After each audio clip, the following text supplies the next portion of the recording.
Hello everyone, আমি মুনমুন রক্ষিত লায়েক নিয়ে চলে এসেছি আরও একটা মিনি ব্লগে আজ দেখলে কি সুন্দর সাজুগুজু করেছি, তাই না? হ্যাঁ গো, একটা বিয়ে বাড়ি ছিল আমাদের পাড়াতেই, একটা মেয়ের বিয়ে ছিল। তো দেখো, ছাদনাতলা থেকেই দেখানো শুরু করলাম। বিয়ে বাড়ি মানেই তো হচ্ছে ছাদনাতলা, তাই না? এইখানেই চার হাত এক হয়ে যায়। তো দেখো, আমরা পৌঁছে গেছি আর এই ভাইটা খুব সুন্দর সুন্দর গান করছিল। কপিরাইট আসবে সেই জন্য আমি গানটা দিতে পারলাম না, এত পুরনো পুরনো গান করছিল। আমরা অনেকক্ষণ ধরে শুনছিলাম, খাওয়া দাওয়ার পর আবার চলে এসেছিলাম ভাইটার গান শুনতে। আমরা খাওয়া দাওয়া করে ফেলেছিলাম 9টার মধ্যেই, কিন্তু ভাইটার গান 1.5 ঘন্টা ধরে শুনেছি কন্টিনিউ। তারপর 10:30 11টা বাজছে তখন আমরা বাড়ি ফিরেছি। তো দেখো, আজকের বিয়েবাড়ির মেন আকর্ষণ হচ্ছে, আমরা সবাই খেতে বসেছিলাম আর ইনি সবারই ছবি তুলে বেড়াচ্ছিল।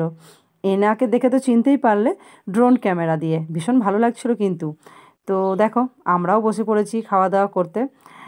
তো আজ অনেক দিন পর কি খেলাম সেটাও তোমাদের সাথে শেয়ার করব।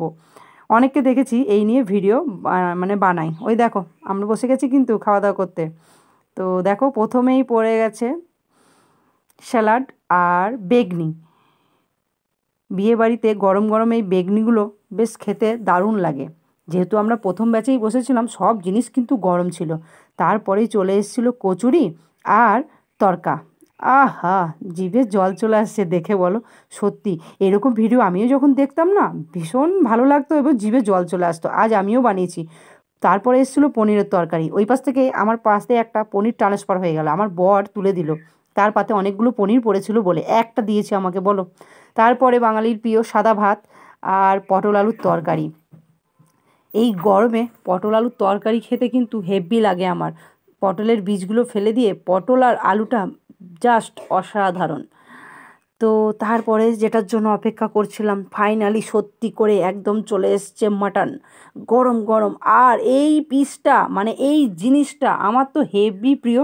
খাসির মাংসটাই আমি খাই বলতে পারো এই এই জিনিসটার জন্য। আমরা তো তেল চর্বি বলি, তোমরা কে কী নামে জানো অবশ্যই কিন্তু কমেন্ট করো, হ্যাঁ। আর বাঙালি মানে হচ্ছে খাসির মাংস ঝোল দিয়ে জমিয়ে ভাত। হেভি খেয়েছি কিন্তু। দেখো, লক্ষ্মীও গিয়েছিল, লক্ষ্মী এই পাশে বসেছিল, আরও সবাই এইদিক ওইদিক বসেছিল। সবার কিন্তু ছবি উঠে গেছে, ড্রোন ক্যামেরা ছিল। আর সবাই খুব তৃপ্তি করে খাচ্ছিল। যারা প্রথম বসেছিল তখন অল্পই লোক বসেছিল। আর এত সুন্দর গরম গরম খাবারগুলো ছিল না, আমার তো একদম কি বলবো। তারপরে সব খাওয়া দাওয়া করে চলে এসেছিলো চাটনি, দই, পাঁপড়, মিষ্টি। খেতে খেতে কোনটা আগে কোনটা পরে আর করতে পারিনি। খাবারগুলো এত ভালো হয়েছিল, কি বলবো। থালাটা দেখে বুঝতেই পারছো সত্যি আমি কি দারুণ করে খেয়েছি। আর বিয়ে ঘর যাব, সেলফি তুলবো না সেটা কখনো হয় বলো? কিছু সেলফি শেয়ার করলাম, কেমন লাগছে বলবে। পুরো ভিডিওটা দেখবে। আর যার বিয়ে তাকেও একটু আশীর্বাদ করো। শ্যামলী নাম তার।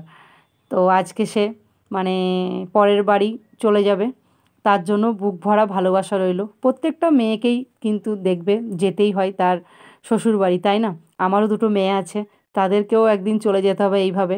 সে যতই আমরা কান্নাকাটি করি, যতই বলি আমরা তোদেরকে রেখে দেবো, রাখবার তো নয় বলো বন্ধুরা।